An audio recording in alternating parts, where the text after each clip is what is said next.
My name is Scarlett, and I'm a 37-year-old housewife with no children. I work as well, balancing both roles. Today marks our 5th wedding anniversary, which also happens to be my husband Everett's birthday. Everett is the same age as me. Everett is a charming salesman working for a well-known company, where he's doing quite well. However, his job often requires him to work late and entertain clients, so we rarely spend time together. Our wedding was a modest ceremony held on a weekday, attended only by close family and a few friends. Both of us had jobs that required us to work on weekends, making it difficult to find a suitable time. Everett was particularly insistent on keeping it simple. For our anniversary and his birthday, I asked him to come home early. I even took half a day off from work to prepare. I bought his favorite Wagyu steak, wine, and cake from a department store and set up a beautifully decorated table. I waited eagerly for Everett to return home. However, despite my repeated requests, he never showed up. Instead, I received a single email from him, saying that he had urgent work and would be staying at the office. I was disappointed but tried to be understanding since it was work-related. I cleaned up the uneaten dinner and went to bed, though I couldn't shake a feeling of doubt, especially since he had told me he wasn't that busy. The next morning, I went to work as usual, but my messages to his phone went unread, and my calls went unanswered. Growing more worried, I called his office and was stunned to learn that he had resigned the day before and had apparently accepted a job in a neighboring prefecture. I hadn't heard anything about this. I rushed home and noticed his shoes by the entrance. My heart raced as I entered his room, only to find him packing his belongings into a suitcase. "What's going on?" I asked in shock, my eyes wide with disbelief. Everett simply clicked his tongue and handed me divorce papers, saying, "So, you've already figured it out." "What's going on?" I asked, my voice trembling with shock. With cold, emotionless eyes, he echoed my question before bluntly stating, "Let's get a divorce." "Why? What for?" I demanded, still reeling from his sudden declaration. "I'm tired of you not fulfilling your role as a wife," he replied, his tone sharp and unforgiving. "You put work first. You barely cook. You only do laundry once a week. And the house is always dusty. I don't need a wife like that." "Wait a minute," I protested, feeling a surge of frustration. "For the past 2 years, I've made dinner and waited for you. But you always said you had already eaten and refused to have any. That's why I stopped cooking." "Even so, it's a wife's duty to cook and wait," he retorted, dismissing my explanation. "Besides, your cooking is terrible." So I started eating out. I shuddered at the harshness in his voice, remembering how he used to compliment my cooking when we were first married. Desperately, I reminded him, we agreed when we got married that I would do the laundry and cleaning on my days off, Wednesdays and Thursdays, but he just rolled his eyes and scoffed. "So, I'm supposed to tolerate a dirty house from Friday to Tuesday? That's ridiculous." "What's happened to you all of a sudden?" I asked, bewildered by his sudden change in attitude. "I never imagined you'd want me to quit my job after 5 years of marriage." "When I got a new job offer, I saw it as the perfect opportunity," he said coldly. "An opportunity for what? A divorce?" I was stunned. Everett had never complained about my work or housekeeping before, and I had seen no signs that he was unhappy or thinking of ending our marriage. "You never noticed how dissatisfied I was," he said, his voice icy. "I don't need a wife like that. I've rented an apartment near my new job, so I won't be coming back to this place."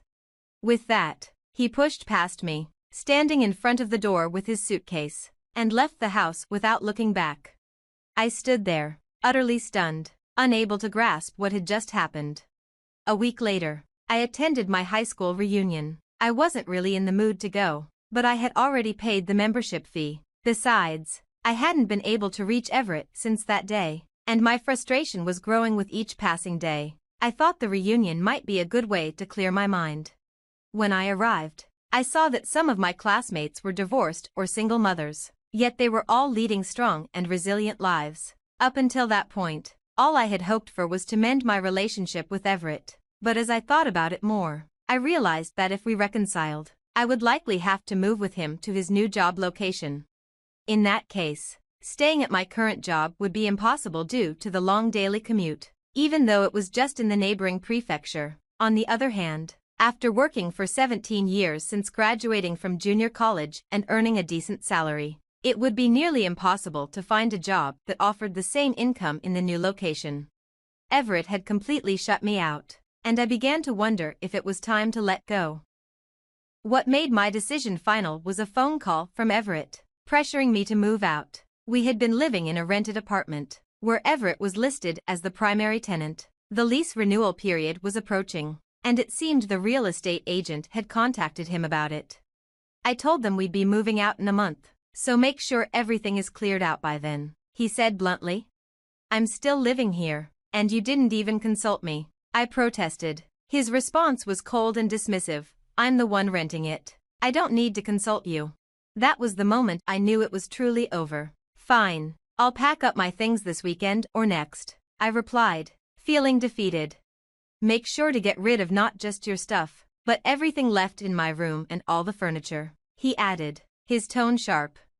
I was taken aback by his nerve. What are you talking about? You originally rented this place when you were single, and most of the furniture has been here since then. The other furniture and appliances were bought with your credit card. I'll take care of disposing of the items I primarily used, but you're responsible for getting rid of the rest and covering the disposal costs, I shot back. Without another word, he hung up on me.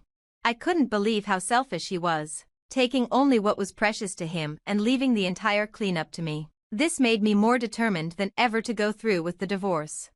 Over the weekend, I began sorting through the closet, reminiscing about the happy times we had shared since our marriage. Among the items were things that belonged to both Everett and me. As I was going through them, I stumbled upon his high school graduation album. I suddenly realized that all the friends Everett had introduced me to were from after his college days. Absent-mindedly, I flipped through the pages of his graduation album, and that's when I noticed something unexpected. I submitted the divorce papers and informed Everett via email. A week later, I received a response from him in the evening, along with a picture. The image was of a marriage registration form with his name and that of another woman. I was stunned and stared at the screen in disbelief when my phone rang. It was Everett. Did you see it? He asked. What does this mean? I demanded, still in shock. It's exactly what it looks like, he replied casually. I just had a wedding ceremony and remarried that woman. You've got to be kidding, I said, incredulous. She's incredibly beautiful, wealthy, and has a wonderful personality, he boasted. She asked me to marry her as soon as our divorce was finalized. This picture is proof. Isn't it amazing? So, you were cheating on me while we were still married? I asked, my voice trembling with anger. I'm popular, unlike you, who only has your job going for you, he sneered. Oh, by the way, her father built us a house on their property, and I transferred to her hometown with his help. It's a mid-sized company, but I'm an executive there. Everett was clearly eager to brag about his new marriage to his wealthy affair partner, but as he spoke, a wave of intense anger surged within me. He had blamed me for the failure of our marriage and used that as an excuse to divorce me, but it was also he could remarry his affair partner. He admitted that they had been seeing each other for over 2 years. They had met at a pub where he was out with coworkers, and she was one of 4 women sitting at a nearby table. Apparently, when Everett accidentally spilled his drink on himself, she had kindly wiped it off, sparking their conversation. She's the same age as us, but she's incredibly beautiful and looks a decade younger, he continued, as if rubbing salt in the wound. She wiped my clothes with a pretty handkerchief, and when I took her out to dinner to thank her, I found out she was the daughter of a landowner. She had entered into an arranged marriage at her parents' suggestion but was distressed by her husband's infidelity. After realizing that she needed to improve herself, she became someone completely different from you. I was immediately drawn to her, Everett explained, revealing that he had aggressively pursued her after that. She began dating Everett while still married to her husband, without getting a divorce. Isn't it normal to question a woman who dates 2 men while supposedly being devoted to her husband? I asked. But Everett, blinded by love, hadn't noticed anything wrong. A woman who doesn't support her man is no good, he retorted. You prioritize work and don't care about your husband. You're just not right for me. So, you can't stand on your own, and you expect me to support you? I shot back, unable to hold back my frustration. Everett seemed irritated as well and replied, "Ah, I'm so glad I'm finally free from a woman like you. Stella is the best, after all." "Stella? Is that her name?" I asked. "Yeah, it's written with the characters for double and flower, like double cherry blossoms. She was born when the cherry blossoms were in full bloom. Her parents have great taste in names, they're true celebrities," Everett said, his voice filled with admiration for her unique name. As I listened to Everett gush about her, something clicked in my memory. "Did you really marry such an amazing woman? You're not lying, are you?" I asked, pretending to sound impressed. Everett's pride was clearly wounded by the insinuation. "She's the best wife with an impeccable family background and a great personality. Just look at her elegant beauty," he insisted and sent me a picture of the two of them at their wedding. There was no doubt it was her. I couldn't help but burst out laughing. "What's so funny? This is proof that we really got married," Everett exclaimed, sounding defensive. Sure, it's real," I replied, struggling to contain my laughter. "Hey, stop laughing. We really got married, and there's a baby in her belly," he added, clearly annoyed. "What? No way," I said, unable to stop laughing. "Ah, I get it. Losing me must have made you go crazy," Everett said, interpreting my laughter in a way that suited him. Then, dreamily, he added, "In 3 months, we'll have a baby girl. She'll definitely be as beautiful as Stella. Well, even if she looks like you instead, she'll still be beautiful." Everett has a sweet, idol-like handsome face, and for some reason, he suddenly became flustered and said, "No, she doesn't need to look like me." Hearing that, I burst out laughing again. "Go crazy on your own. Goodbye," Everett snapped before hanging up the phone. Eventually, he'll figure out why I was laughing, and I can't wait for that day. After that, we had some disputes over alimony and the division of property, but with the help of a lawyer, I managed to secure a substantial settlement from Everett. He agreed to pay his share of the alimony, not wanting to cause Stella any emotional distress during her pregnancy. 2 years passed without any contact, and then I finally received a desperate email from him. "Please, Scarlett, I beg you, please listen to me." Reluctantly, I answered the phone call that followed right after the email. As I expected, it was about the child he had with Stella. "Well, kids tend to look like their parents, right?" I said. "Of course, who else would they look like?" he replied nervously. Apparently, the baby girl didn't resemble the beautiful Stella at all. "She's only 2 years old, right? She'll change a lot as she grows." I tried to reassure him, though I could tell he wasn't convinced. He found it odd that there was no resemblance at all, and I suppose that made sense. "Doesn't the baby look like you?" I asked, struggling to keep my laughter in check. Everett suddenly panicked and blurted out, "No, she doesn't, but it's okay that she doesn't look like me." He had secretly done a DNA test to check if Stella had been unfaithful, but the results confirmed that both Everett and Stella were undeniably the child's parents. "So, there's no doubt she's your child," I said. But Everett wasn't ready to let the conversation end there. "Hey, when I told you 2 years ago that Stella was pregnant, you laughed a lot. Do you know something?" he asked, pressing me for an answer. Wow, he remembered that well, I thought. Actually, Stella and I went to the same high school and were in the same grade. We were never in the same class during those 3 years, so I didn't know her well, but I do remember that she was the daughter of a landlord and had a rather haughty, unpleasant personality. At a class reunion about 2 years ago, the topic of Stella's plastic surgery came up. Stella, with her single eyelids, small eyes, button nose, and slight overbite, had been self-conscious about her looks. Apparently, after high school, she underwent several cosmetic procedures at a famous clinic in New York. She didn't attend the reunion, so I didn't see her in person, but a friend later sent me before and after pictures of her transformation. American cosmetic surgery really is incredible.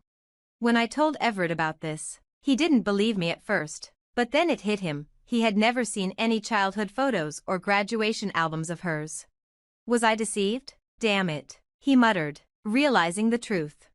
Stella had played the role of the sweet, demure woman while they were dating, but it turns out she had cheated on him multiple times and had been divorced before. Worse, she had been sued for alimony by several of her ex-husband's wives. I'm going to confront her, Everett declared. Maybe you shouldn't, I suggested. Huh, why not? He asked, confused. Well, the child doesn't look like you either, right? Usually, girls are said to resemble their fathers, I pointed out, making Everett fall silent. She can't look like you, you've had plastic surgery too. How did you? He began, but I cut him off. When I moved out of the apartment we lived in 2 years ago, I found your high school graduation album. You looked like a completely different person, and I was shocked. After seeing that album, I finally understood why he never introduced me to his college friends, insisted on having a modest wedding, and only invited a few colleagues from work. Everett had likely undergone plastic surgery while in college and had been afraid his past would be exposed by his old friends. I don't think there's anything wrong with plastic surgery, I told him, but you have to consider that your child might inherit your original features. So, what should I do now? Everett asked, sounding desperate. What do you mean? What should you do? Just be a normal father. The DNA results confirmed that the child is definitely yours. With that, I hung up the phone and immediately blocked his number and email address. It's astonishing how narrow-minded he is, just because his child's appearance didn't match his expectations.